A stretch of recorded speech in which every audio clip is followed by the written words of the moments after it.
Topic जो आजकल बहुत ज़्यादा फेमस चल रहा है, that is regarding house wife syndrome. अब हाउस वाइफ सिंड्रोम, घबराइए मत, ऐसा कोई डिजीज़ या नहीं है, but it's a collective thing जो आजकल नॉर्थ इंडियंस में, साउथ में धीरे धीरे बढ़ता जा रहा है। तो मैं चाह रही थी कि एक थोड़ी अवेयरनेस सबको पता चल जाए। कोई ऐसा डरने वाली बात नहीं, जो जो फैक्टर्स हैं जिनको मैं बताऊंगी उसी को अगर हम ध्यान में रखेंगे तो आसानी से ये चीज़ जा सकती है। इसके दो फैक्टर्स होते हैं, एक होता है फिजियोलॉजिकल, एक होता है साइकोलॉजिकल। फिजियोलॉजिकल में हमें पता है कि हमारी body being a female different phase से निकलती है। शुरुआत में एडोलेसेंस में मेंस्ट्रुएशन शुरू होता है, उसके बाद प्रेगनेंसी होती है, पोस्ट प्रेगनेंसी होती है, फिर एक प्री मेनोपॉज होता है और मेनोपॉज होता है पोस्ट मेनोपॉज। अब क्योंकि यहाँ पे यूजुअली आप लोग की जो जनरेशन है वो लेट 30s, 40s और 50s में, तो मैं डायरेक्टली पोस्ट प्रेगनेंसी से बात शुरू करना चाहती हूँ। पोस्ट प्रेगनेंसीज में मोस्टली हम जो देखते हैं या प्री मेनोपॉज में, वो है कि हमारी बॉडी में कुछ वाइटामिन, कुछ मिनरल्स, उनकी डेफिशिएंसी आना शुरू हो जाती है। हमारी बॉडी में धीरे धीरे हमारा फीमेल हार्मोन जो कि एस्ट्रोजन होता है वो धीरे धीरे कम होने लगता है, जिससे काफ़ी जगह, जैसे हमारा हार्ट हुआ, हमारा ब्रेन हुआ, हमारा फीमेल रिप्रोडक्टिव सिस्टम भी धीरे धीरे उसी हिसाब से रिस्पॉन्ड करने लगा। पहले शुरुआत करते हैं हार्ट पे। एस्ट्रोजन कहने को कहा है तो एक हार्ट प्रोटेक्टिव होता है। कभी सुनना मिड 50s या फिर प्री मेनोपॉज में हार्ट अटैक इतना कॉमन नहीं है जितना मेल्स में है, क्योंकि एस्ट्रोजन एक तरह से प्रोटेक्टिव फैक्टर होता है। अब वो धीरे धीरे हमारी बॉडी में कम होने लगा और पहले की जो फीमेल्स होती थी उसके कंपेयर में आज की जो फीमेल्स हैं उनमें स्ट्रेस बहुत बढ़ता जा रहा है, चाहे वो किसी भी रिलेटेड है, चाहे वो अपनी फिजिकल हेल्थ के रिलेटेड है, पीयर प्रेशर के रिलेटेड है, सोसाइटी रिलेटेड है, या फिर एक मनगढ़ंत साइकोलॉजिकल भी होता है। तो जिस वजह से आजकल फीमेल्स में खुद हार्ट अटैक बहुत बढ़ रहा है। तो सबसे इम्पॉर्टेंट चीज़ होती है कि इसको हम कैसे ओवरकम करें, तो ये मैं बाद में बताऊंगी। सेकेंड थिंग आता है रिप्रोडक्टिव। फीमेल्स में एस्ट्रोजन जैसे जैसे कम होता है, हमारे रिप्रोडक्टिव ऑर्गन्स या फिर विजाइनल में बैक्टीरियल ग्रोथ जो कि प्रोटेक्टिव होते हैं वो भी कम होते हैं, तो हम ज़्यादा से ज़्यादा यूरिनरी ट्रैक्ट इन्फेक्शंस के लिए प्रोन हैं। अब आप लोग कहोगे कि हम इतने पब्लिक टॉयलेट्स कहाँ यूज़ करते हैं, हम तो घर में ही रहते हैं, घर की सब में ही करते हैं, बट नहीं, अगर आप कहीं भी जाएँ या नॉर्मल घर में भी डेली बेसिस में भी हमारा जो फीमेल पार्ट है वो ज़्यादा प्रोन होता है इन्फेक्शंस के। तो इन सब चीज़ को ओवरकम करने के लिए आप हर 3 महीने में या 4 मंथ्स में एक अपना रूटीन इन्वेस्टिगेशन ज़रूर करें। अंकल लोगों का तो होता ही है चेकअप, लगे हाथ आप लोग भी एक ब्लड इन्वेस्टिगेशन ज़रूर करवाना चाहिए, जिसमें हीमोग्लोबिन, कैल्शियम, विटामिन के, विटामिन B12, आधे से ज़्यादा तो फीमेल्स नॉन वेज या ये सोर्स खाती ही नहीं है, तो विटामिन B12 बहुत कम होता है लोगों में। तो इस चक्कर में विटामिन B12, विटामिन D जो कि कैल्शियम और विटामिन D दोनों ही बोन्स को अफेक्ट करते हैं, उसका भी एक स्क्रीनिंग ज़रूर करना चाहिए। दूसरा होता है यूरिन एग्जामिनेशन। यूरिन टेस्ट आपको ज़रूर करवाना चाहिए, क्योंकि आपकी वहाँ की जो ग्रोथ है वो ज़्यादा प्रोन करती है इन्फेक्शंस के लिए, तो इसलिए आप अपने UTI के लिए आप ज़्यादा प्रोन ना हो, आप अपनी हाइजीन मेंटेन करिए और यूरिन एग्जामिनेशन जरूर करें। ये हो गया आपका फिजियोलॉजी। अब मैं सबसे इम्पोर्टेंट पार्ट पे जो आ रही हूँ, जो आजकल देखा जा रहा है, वो है साइकोलॉजिकल। साइकोलॉजिकल में क्या हो रहा है, 3 फैक्टर्स हैं वो हमें बहुत ज़्यादा अफेक्ट करते हैं इस वाली आपकी जनरेशन की फीमेल्स को।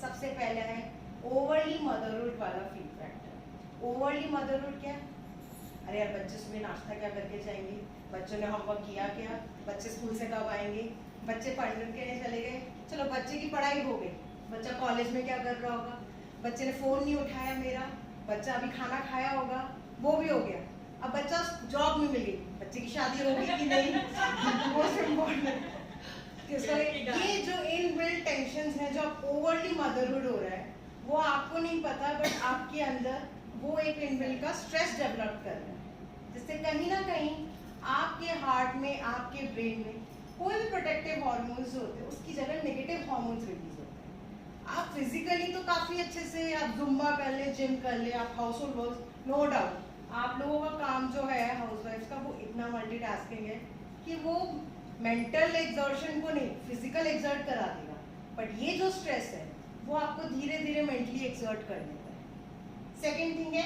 Emptiness syndrome. जैसे कि एक बर्ड होती है, उसका एक नेस्ट होता है, उसके जो बच्चे होते हैं वो उस नेस्ट में होते हैं, जैसे जैसे वो जाते हैं वो बर्ड लोन फील करने लगता है। ऐसे ही आप लोगों के साथ आपका बच्चा गया, आप उसी ड्यूरेशन में, हाय मेरा बच्चा चला गया, अब मैं क्या करूं, तो वो जो अकेलापन है उसको आप एक डिप्रेसिव मोड में ना लेके एक नई अपॉर्चुनिटी की तरह लीजिए। It's a new phase of your life. अब आपकी वो जो जिम्मेदारी है वो खत्म हो गया, आपने बहुत अच्छे से निभाई है, नो डाउट, बट अब वो जो फेज है वो वहां पे एंजॉय कर रहा होगा, वो आपकी बेटी या आपका बेटा बहुत अच्छे से अपना एंजॉय कर, बट आपका वो जो टाइम है उसमें आप अपनी हॉबी को परस्यू करें। आपने जो ऐसी चीज होगी जो आपने बचपन में चाहा होगा, या मुझे डांस सीखना था, मुझे कुछ गाना गाना था, मुझे कोई इंस्ट्रूमेंट सीखना था। मैं कुकिंग तो बिल्कुल नहीं बोलूंगी क्योंकि आप लोग बहुत अच्छी कुकिंग कर लेते हो, बट कोई भी एक ऐसी चीज जो आप उस टाइम पे नहीं कर पाए, कोई भी चीज रीजन की वजह से, चाहे वो आपके मम्मी पापा नहीं करा पाए, उस टाइम पे इतना अपॉर्चुनिटी नहीं था, वो आज आप आराम से कर सकते और उस चीज को करिए। मैं यही फोर्स कर रही हूँ कि उस चीज में आप अपना टाइम निकालें, उस चीज को एक अपनी डेली दिनचर्या में लाइए। कभी एक आपने अगर कुछ देखी होगी मूवी लापता लेडीज, उसमें एक डायलॉग था जिसमें वो बेटी बहू अपनी सास को कहती कि माँ वो सब्जी बनाई है ना, तो कहती कि मुझे तो अब ये भी याद नहीं रहा कि मेरे क्या पसंद है और क्या नापसंद है। ये फेज नहीं आना चाहिए, एक दिन अपने मन का बनाए। मुझे अगर मूंग की या कोई भी दाल पसंद है या कोई भी सब्जी पसंद है, अपने मन का बनाएंगे। अपने बेटे का, अपने पति का तो आप हमेशा ही बनाते हैं, उसको छोड़ के आप अपने लिए जिंदगी जी। सुबह आप अपने लिए तैयार होइए, अपना काम एक दिन ऐसा निकालिए जिस दिन बच्चों का नहीं, हस्बैंड का काम नहीं करके खुद की पूरा दिन बनाए। एक संडे ऐसा बनाइए, कभी आप, मैं आपको पूछूं किसी को, कोई अकेले अपनी मूवी देखने गया है? कोई अकेले सोलो ट्रिप पे गया है? नहीं। कोई नहीं कभी ऐसे कि आज सुबह मैं उठाऊं और बस चलो मैं आज पूरा दिन जाता हूँ फेशियल पेडिक्योर मैनिक्योर ये सब कराता हूँ, सेल्फ ग्रूमिंग कर रहा है? नहीं, क्योंकि सुबह से शुरू हो जाता है, जैसी घड़ी शुरू होती है, अरे 8 बज गए, खाना बनाना है, इनको खाना टिफिन देना है, 8:30 बज गए, ये चले गए, अब बच्चे का टिफिन पैक करना है, अब ये चला जाए, फिर आएगा तुम क्या कर रही हो, इसके कपड़े यहाँ रखना। Stop doing all this. एक दिन ऐसा निकालिए 2 हफ्ते में, 3 हफ्ते में, जो सिर्फ अपने लिए। बहुत हो गया, बहुत कर लिया, आपकी फैमिली आपको बहुत अच्छे से एक्नॉलेज करती है और वो सपोर्ट करेगी। अब पहले जैसे हस्बैंड्स नहीं रहे कि सुनो पहला वाला डायलॉग नहीं है, अब वो भी आपके हाथ बटाते हैं। तो एक दिन उनको बोलिए कि मुझे ये काम करना है, मुझे अपनी लाइफ जीनी, मुझे अपना जो पसंद है वो बनाना है, मुझे अपना जो पसंद है वो खाना है, मुझे अपना जो पसंद है वो पहनना है, और अपना जहाँ है वो जहाँ जाना है। बच्चे भी खुश होंगे उससे और आपको एनकरेज करेंगे और आपको सपोर्ट करेंगे। इससे उनका कोई फायदा नहीं है, बट आपकी मेंटल हेल्थ बहुत अच्छे से इम्प्रूव होगी। आप जिस चीज को जो भी तरीके से, एक मोनोटोनस सुबह उठ के आप कम से कम 10-15 कितने 20-25 साल से वही चकला बेलन, वही रोटियां, वही सेकना, वही दाल में तड़का मारना, वही चल रहा है। एक उस मोनोटोनस को ब्रेक करिए और एक अपनी लाइफ में कुछ नया ट्राई करिए। मुझे पता है कि वो नया ट्राई करने में लगेगा, अरे अभी क्या है, ये कोई एज है करने का, ये मैं कैसे कर पाऊंगी, मुझसे तो हो ही नहीं पाएगा। क्यों ये सोचना, लेट्स हैव अ ट्राई। एक ट्राई तो करके देखिए, कुछ अच्छा, कुछ नया, कुछ अलग, ये जरूर करिए। इससे आपको पता होगा कि आप अपनी लाइफ में कितना ज्यादा इम्प्रूव करेंगे, और आपका अपनी फैमिली में भी जो पॉजिटिव एनवायरनमेंट डेवलप्ड होगा वो आपकी फैमिली को भी सपोर्ट करेगा। आपने अपने बच्चे को कॉल किया, मम्मा क्या किया, वही यार आज रोटी बना लिया, आज ये कर लिया, एक दिन करेगा, 2 दिन करेगा, तीसरे दिन यार वही होता है, यही मोनोटोनस गाना। उस चीज को ब्रेक करेंगे, क्योंकि वो आपके और आपकी फैमिली को दोनों को ही हेल्प करे। Thank you. लास्ट में एक चीज पूछना चाहती हूँ, सब मुझे एक एक चीज बताएंगे जो वो चाहते हैं कि मैं इस गेम में अभी के टाइम के लिए एक नई चीज हम कर सकते हैं। कोई भी बताए कि हम ये कर सकते हैं, हम ये कर सकते हैं, हमें ये करना चाहिए।